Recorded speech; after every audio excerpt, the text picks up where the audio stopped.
From the Retool Studio in Boulder, Colorado, I'm George Thomas with On the Rivet TV, where we focus on athletes and the endurance sports at which they excel. Got a great show coming up for you today.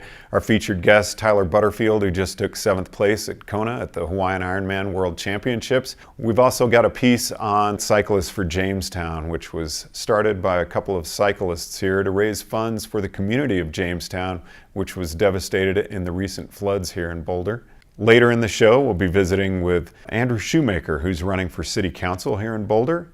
On the Rivet. It's in the Urban Dictionary. Its origins are in cycling in the early days of the sport. And we're going to throw it out to Ron Kiefel at Wheat Ridge Cyclery to kind of give us the basis of what On the Rivet actually means. Yeah, in the old days there used to be this little brass rivet. You know, the saddles were riveted. The leather cover was riveted to the frame of the saddles. The saddle frame was made out of steel, and the things were bloody heavy. But when you were going really hard on your bike, you would tend to crouch up forward. That meant that you'd be going as hard as you could, and you'd be crouching forward on the saddle to generate as much power as you could quickly through your quads. And so that's when you'd be sitting on the rivet. That means you'd be going as hard as you could. As a pro, I was there a lot. You know, in the old, it's actually, you know, you try to sit back and generate a lot of power, but then, like, there were just times when you'd be trying to get everything out of your body, and you just like scrunch up, and you just see the guys just, you know, getting as hard as they could, and you know, it'd be sometimes in the pace line, and you'd be in the back of or in the middle of the group, and just nose to tail, there'd be 150 guys all strung out, and if you're in 100th place, you'd be like, who in the hell is doing that up there, you know, and that's when you were on the rivet. Now we've got our guest, Tyler Butterfield, fresh back from Kona, 7th place out at the Hawaiian Ironman World Championships. Welcome to the show. Thank you, George. Top 10, what's that mean to you? Oh, it's huge. It's amazing the response I've had in the last week. And I was aiming for top 10. That's in the money. But the amount of support that I've gotten since then is more than I thought. Like 10th is solid, but you sort of expect top 5, top 3 is where you really get a lot of return for it. But I mean, it is a World Championships, and you're top 10 at a World Championships, and in triathlon, Hawaii in Kona has the history, and so it's nice that it is what I expected. I raced all year around it. I raced other races underdone at 80%, getting okay results, but people who don't know your training, don't know your plan, you can't tell everyone your plan. You give hints, but people think, oh, he's just not, he doesn't have it this year. But when you have a plan, you follow it, and it paid off. What's the stress like for you when so much depends on one event? I mean, number one, you had to get the points to get there in the first place, and you're not under contract. Like, you don't have the security of a team. If you're having a rough year, you're kind of on your own as a professional triathlete because you're living off of sponsorships. That's the one, or not the one, the few people you have to tell your plan to. And they have to agree that they're willing to back you as your sponsors. And I told them that I had a few races I wanted to do well in, and the A+ race was Kona, and the A- race was Abu Dhabi in March. And you did well at both. And that gave them trust. That gave them, I scraped in with a third there. The guy who finished behind me in Abu Dhabi for 4th was actually the guy in 8th in Kona. So it does show a relative resemblance. But that gave them the trust to say, okay, he's not just throwing us a stick. He means business. He's gonna say these are his races, and he knows how to prepare for them, and he's gonna back it up. And you need sponsors that believe in you, or else when you're doubting yourself, the last 2 weeks into Kona, when I started to taper, there's a lot of doubt. You don't feel good. Everyone thinks, oh, when they start to ease back, they feel good. It's like, no, my body's recovering from the hard work I've done the last 10 weeks. And let's talk about that a little bit, because you had another wrench thrown in your plan, which was all the rain that hit Boulder. Yeah, it was interesting. I mean, the floodings, it was crazy. I've never seen so much sort of mayhem and devastation that just happened just because of water. I live in Bermuda, where I grew up, and we get cyclones or hurricanes. And so I've seen what weather can do, but it's right in front of you. It's torrential rain, and the wind is taking bits of your roof off. Like, you can feel the power. Whereas at the top of Lee Hill, where I live, we live a little bit above Boulder. I saw the rain, and people were texting me, "Are you okay?" I'm like, "It's just rain. Like, it's just water." And then as you walk down, you see what water can do when you get that much of it. It changed where I trained. I got on a plane pretty quickly. I figured, if you're going to hang around in Boulder, you better be helping. You better be helped to clean this up. And I knew I put all year into Kona, and I wasn't going to be out there shoveling rocks off the road. I was going to be either on a wind trainer or be on a bike, getting in the way of people trying to clean up. So I made the choice, if I'm not going to help clean up, I'm going to get out of here. It's one less car, it's one less family. Bikes aren't even allowed to ride up to our house. That road is still closed now, 6 weeks later. So I chose, look, I have a different job, I'm not going to help, I'm going to get out of here. So we hopped on a plane pretty quickly. When we finally could get out, we had to walk out. We couldn't drive out. We couldn't drive down Lee Hill. So we walked out with all our bags, my bike. I packed it that night at a friend's house and got on a plane and went to Kona a month early.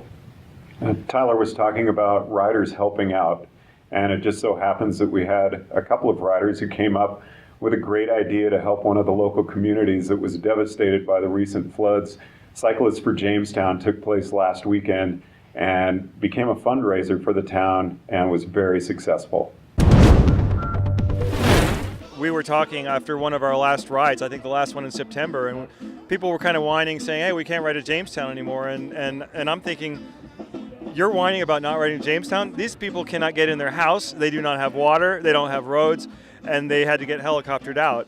And then it kind of occurred to us that, you know, we're a fairly affluent community, the cycling community here in Boulder. And I think given that there's been tension over the years between the mountain towns and cyclists, having to share the road and not always friendly to each other, that this would be a great opportunity to reach out, pull the communities together, and just have a great big group hug for the people at Jamestown who have always reached out to cyclists, and cyclists have always, loved to go up there as their favorite destination in the mountains. So that's what this is all about. Well, it was difficult. Obviously, we lost a big portion of our town and have a long road to rebuilding in front of us. And so first, I want to thank Cyclists for Jamestown. This is an awesome event. Rob and Russ and everybody else who've been involved with this. I see this as part of rebuilding not just a road, but rebuilding relationships between mountain community members and with cyclists and with others. And I think that in the future and tomorrow that we're going to have safer roads, we're going to have better experiences and better relationships. So this is, thanks so much for the Cyclists for Jamestown for this big event. A lot of the local pros actually got engaged in this program with us today.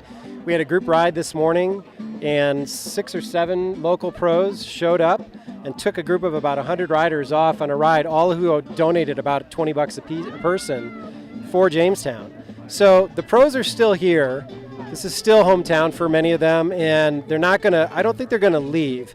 I think there is this sense that hopefully the town is gonna get built, the roads are gonna get rebuilt as fast as possible. I think that Jamestown is important to a lot of cyclists, and I think that the reason this event is getting put on is because we spend a lot of time on our bikes in the mountains. And Jamestown was probably, with the exception of the War General Store, Jamestown was the town in the mountains that took care of cyclists and actually liked having us there.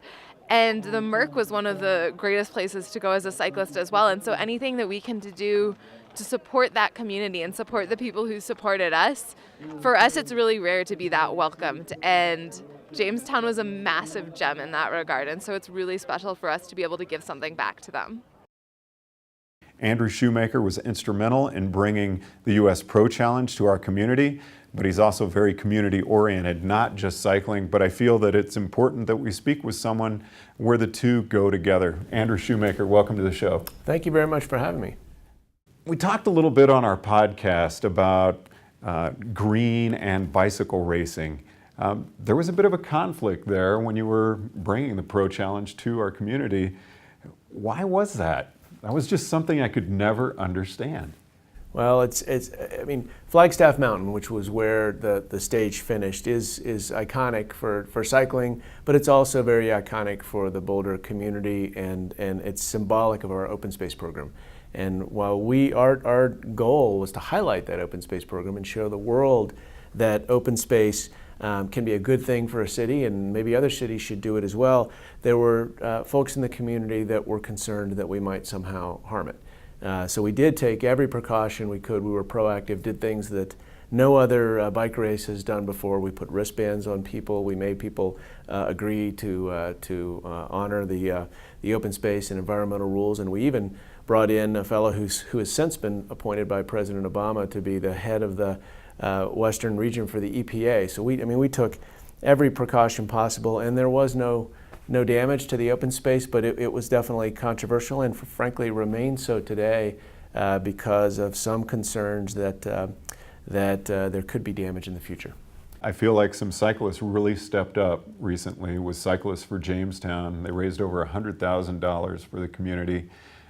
How do you feel that sports is going to evolve here or continue with the devastation that happened up in the mountains? I mean, it really took away a lot of riding, which sounds very selfish, but that is a big part of Boulder. It is, and I think people are realizing here that you can't take everything for granted. I mean, even a road can be closed, and certainly the mountain bikers realize that access can be limited.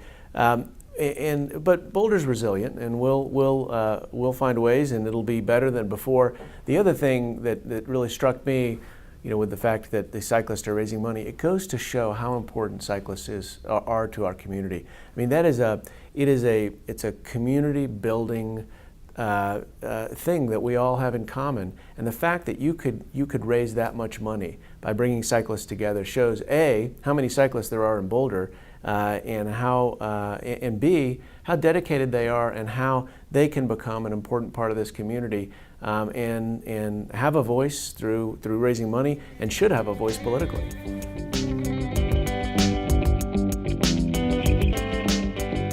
We're chatting with Tyler Butterfield, professional triathlete from Boulder, Colorado, by way of Bermuda. Now, Tyler, again, top 10 at Kona, great way to wrap up the season. But we were just talking about kind of job security as well. How does this affect your ability to go to sponsors? And I've wondered, with someone like you, do you have an agent who's negotiating contracts for you? Or is that something you do on your own? Generally, most of the top people do have agents. You do get to a point where you need an agent, because to be one of the best in the world, you do have to spend almost 99% of your time training. You don't have time to do things like chase sponsors. I mean, maybe if you're super talented you do, but I know I don't. So at the top end, you do want an agent that can manage you well. And within the sport, it's interesting because you have to sell yourself, but really as an athlete, as a purist, you're like, I just want to get results. I don't want to be a poster boy, or I don't want to be sold for something that I'm not, because people will buy it. You sort of just want to be a professional athlete. You want to get the best result you can. You want to get a top 10 in Kona, get a top 5, win if it's possible. Take that. If you're there and the opportunity presents itself, take it. I mean, you're a world champ, and no one can take that away from you. Doesn't mean you're going to be the most successful triathlete as far as financially. It's a new sport. I mean, the triathlon's in the Olympics as well, and that has more job security because generally your country funds you. I mean, there's so much that goes on in triathlon. The one thing Kona has for it is it's the one race that's televised for Ironman. It's the one race that has a lot of publicity. As an Olympian going to the Olympics, I've been and said, oh yeah, I'm a triathlete, and they're like, oh, are you going to the Olympics? When it's an Olympic year, that becomes a topic, and then I say yes, and they're like, oh, is that the Ironman? I say no. So triathlon's still a new sport. It's not a household sport that people are like, yeah, we know all about that. So it's still moving up, and it's growing really quickly. But yeah, job security is an interesting one. I could talk for a couple hours on that. Now, does that 7th place that you just took, has that changed your mindset about yourself? Has it given you more confidence or anything? Not that you don't seem confident in yourself as it is, and I don't mean that in a bad way at all. Definitely. Mainly not the 7th place, mainly the fact that I was in 4th with 2 miles to go. I never would have, if you told me that before the race, I would have laughed at you. I would have said, yeah, well done. You really believe in me, but it's not realistic. I got lucky a little. A lot of big names didn't execute their races. I'm realistic. Next year when I go to Kona, the goal is top 10. But like this year, I hope a year on, if I'm in 4th, I won't let it go. This was only my 6th Ironman. A friend of mine got 2nd. He's a little older than me, a year or two. We've raced a lot, under 23, ITU. We've raced our whole careers together. It's his 7th time in Kona, and this is my 6th Ironman in total. Wow.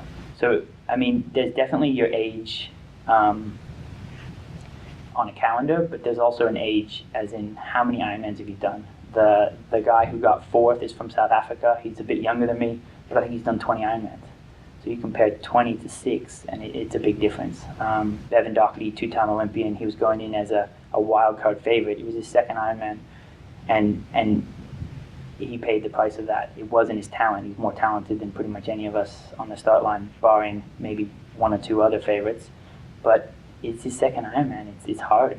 The more you do, you gain experience. Your body also knows what to do. No one goes to Tour de France and their first year wins. You look at Cadel Evans and you follow his path up the Tour de France before he won it, and your body remembers, even if it's a year later, it remembers digging that deep for 8 hours. Yeah, so I mean, it's interesting, but you definitely gave me confidence to be in 4th and then lose it, rather than running up to 7th. But at the same time, you got to be realistic. There was a lot of good guys that could have been in front of me if we raced the next weekend. Tyler Butterfield, thanks for taking the time to join us today. Thank you, George. Thanks so much for tuning in to On the Rivet TV. Watching our pilot episode, we've got a lot of exciting shows coming up for you, and we want to leave you today with some sights and sounds from the Amy Dombroski Memorial, which took place just a couple of weeks ago out at Valmont Bike Park. This service will consist of family and friends sharing anecdotes, poems, and songs, and a candlelight moment of remembrance. Amy was one of the shining stars of our family. It's hard to talk about her without mentioning her incredible athletic talents and commitment to the sport. But her role in our family was much greater than racing. Amy's real genius was in her humanity and the way in which she led her life. Whether there was success or failure in her life, she still held true to the same fundamental values, which was loving people, being kind, and trying to make the world a better place. Amy's looking down on us right now, looking down on me.